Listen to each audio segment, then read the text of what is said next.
Hello, I'm Jeff Marks, NEFAR's attorney and chair of the Forms Committee. I'm here to explain the NEFAR recommended purchase and sale agreement to you page by page. You'll be able to pause and you'll be able to fast forward.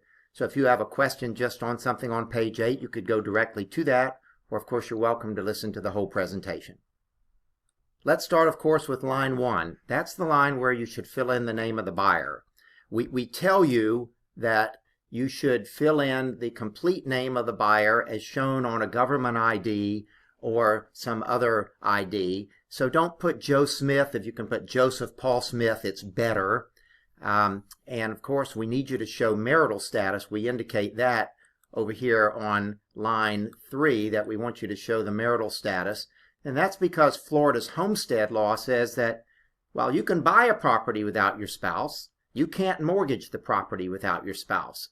So the seller's going to want to know the marital status. So if they're not married, put single or unmarried. If they're married, put married. But be aware that their spouse will have to sign the mortgage at closing if it's going to be their homestead. Now we go to line 3, which is the seller name. And the same things apply. Use a full name, and we tell you, as you look in line 5, that it's really to be as you see it on their deed or any other photo ID, and include their marital status. Now, both as to buyer and seller, what I've told you is for an individual buyer. We might have an entity buyer or seller. If it's a corporation, you would put the full name, Joe's Shoes, Inc., or Jacksonville First Coast Shoes, LLC. Be aware that if your buyer or seller is an entity, the settlement attorney or closing agent may need to see the governing documents, which for a corporation is the Articles of Incorporation, which we can get online. But for an LLC, it's a private document known as an operating agreement. Don't be surprised if some of your parties who did the LLC themselves didn't do the operating agreement, and we may need to do one. The next thing I want to take you to is down to the description of the property. Line 10 begins the area called property description. I've often been asked whether in line 11 just filling in the street address would be sufficient. Believe it or not, most of the time it would be.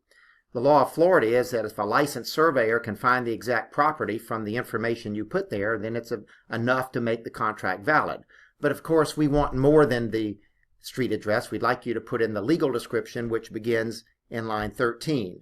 There are several types of legal descriptions, as you know. The most common is lot and block.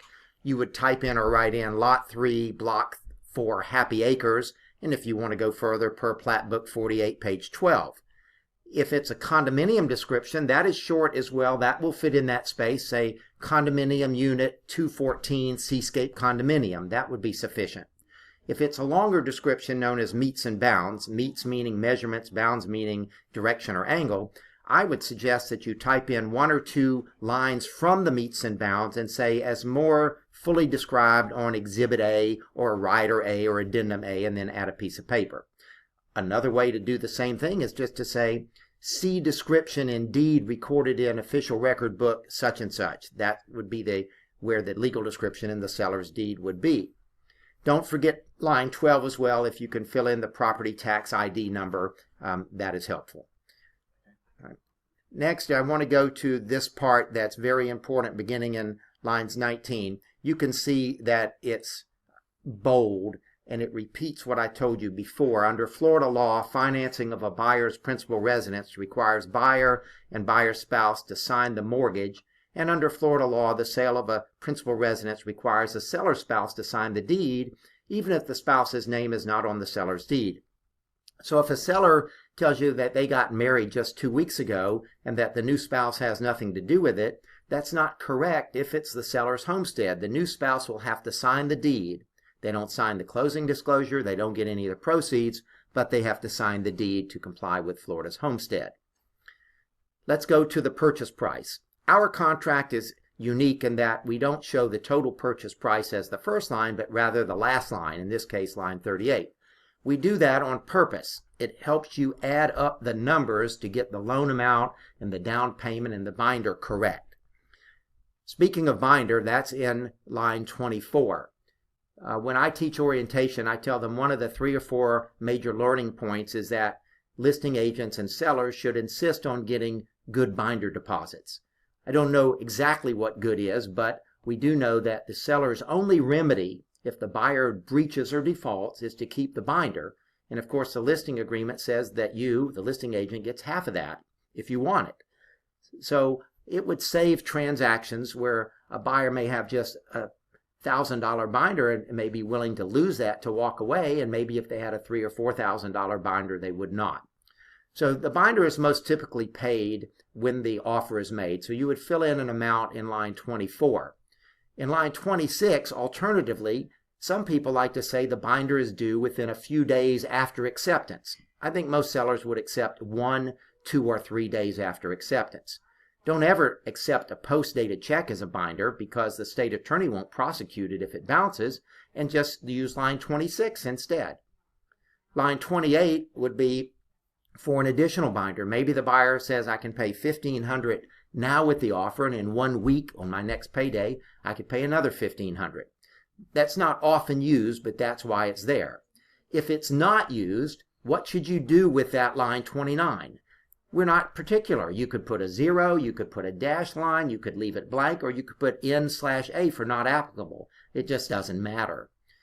Then, of course, you would, in filling out this offer, probably start with line 38, putting in the amount of the price, and then you would want to put in the amount of the loan.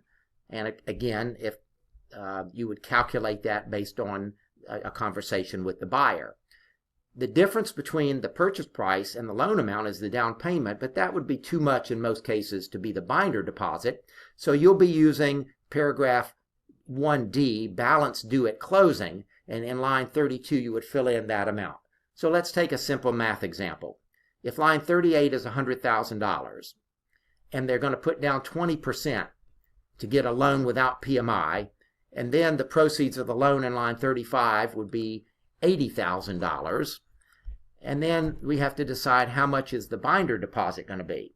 I would suggest that an average binder deposit would be $2,000, so you could fill in $2,000 there, and then the rest would be the down payment, and that would be the rest of the down payment rather is the balance due. In line 32 you would fill in the $18,000.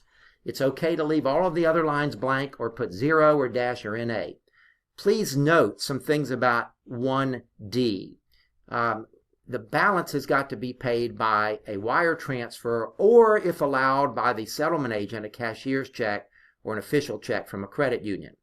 Be aware that there's so much wire fraud going on that you're going to want to tell your buyer that before they wire any money at all, they should pick up the phone and talk to the intended recipient and make sure that those are in fact their real wire instructions and not some criminals.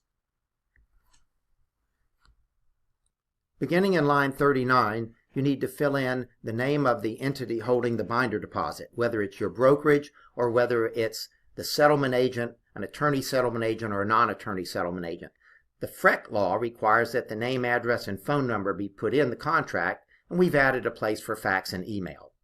The last part of that page is simply telling the parties and you that if a lawyer or non-lawyer title agency is holding the binder, FREC has no jurisdiction. You cannot get an escrow disbursement order known as an EDA. It would be up to the holder of the binder to interplead that money or to try to get the parties to arbitrate or mediate.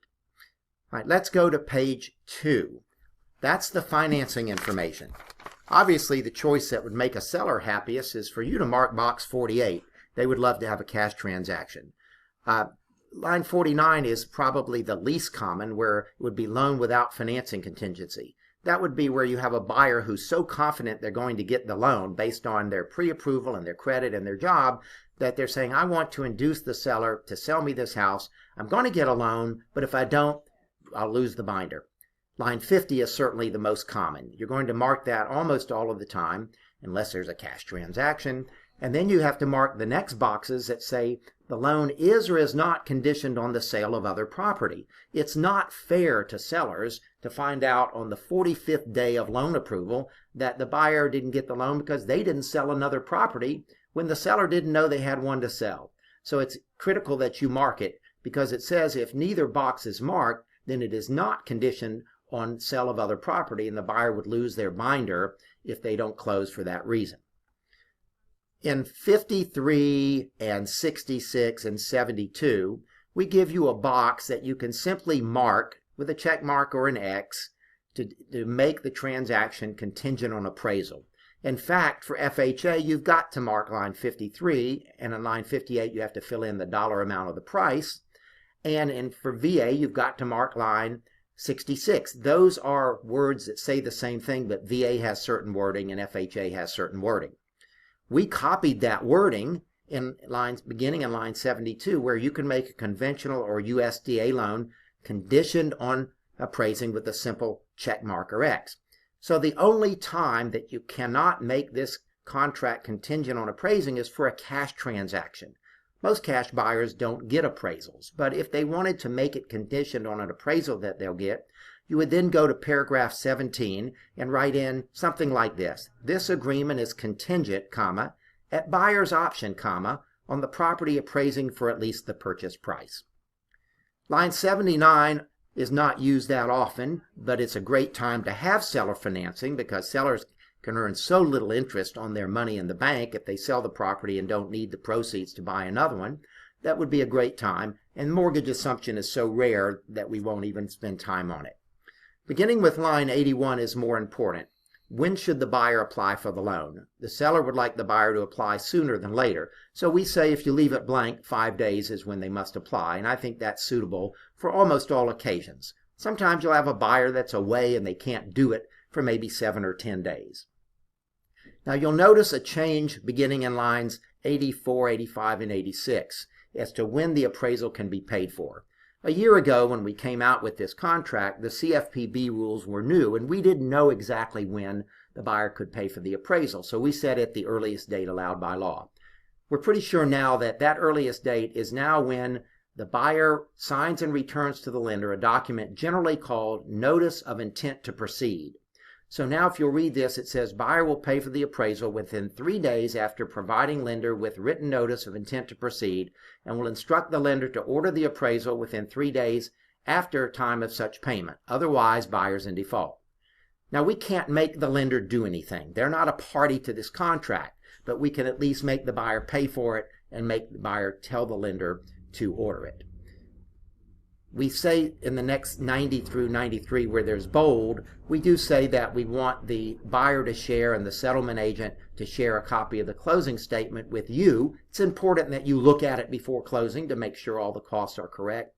There's still some reticence on the part of lenders to allow us to give you the closing disclosure because it shows the buyer's interest rate. They think that's confidential information. But at least we could give you the other form of settlement statement known as the ALTA. That stands for American Land Title Association Settlement Statement. Then, beginning with lines 94, we say the loan needs to be approved within a certain time, and the default number of days is 45 if you don't check anything in.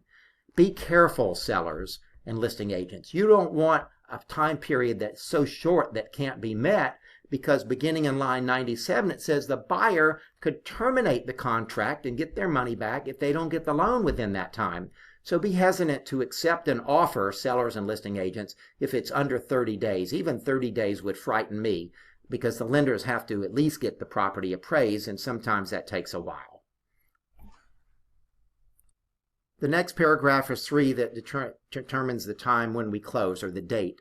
I recommend that in line 105, you mark the box that says 15 days after loan approval. Or if you can count the number of days between loan approval and add about 15, put a date on that line, which is even better because you're going to come back and look at that space a lot, and you won't have to keep counting if you put the days.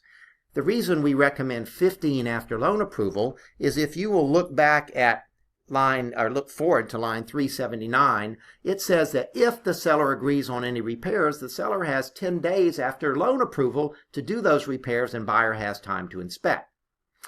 Line 106 would be great for a cash sale. You could say within so many days after acceptance. Depending on whether the settlement agent needs to get a payoff letter or an HOA or condo estoppel letter, that could be done in 7 to 10 days.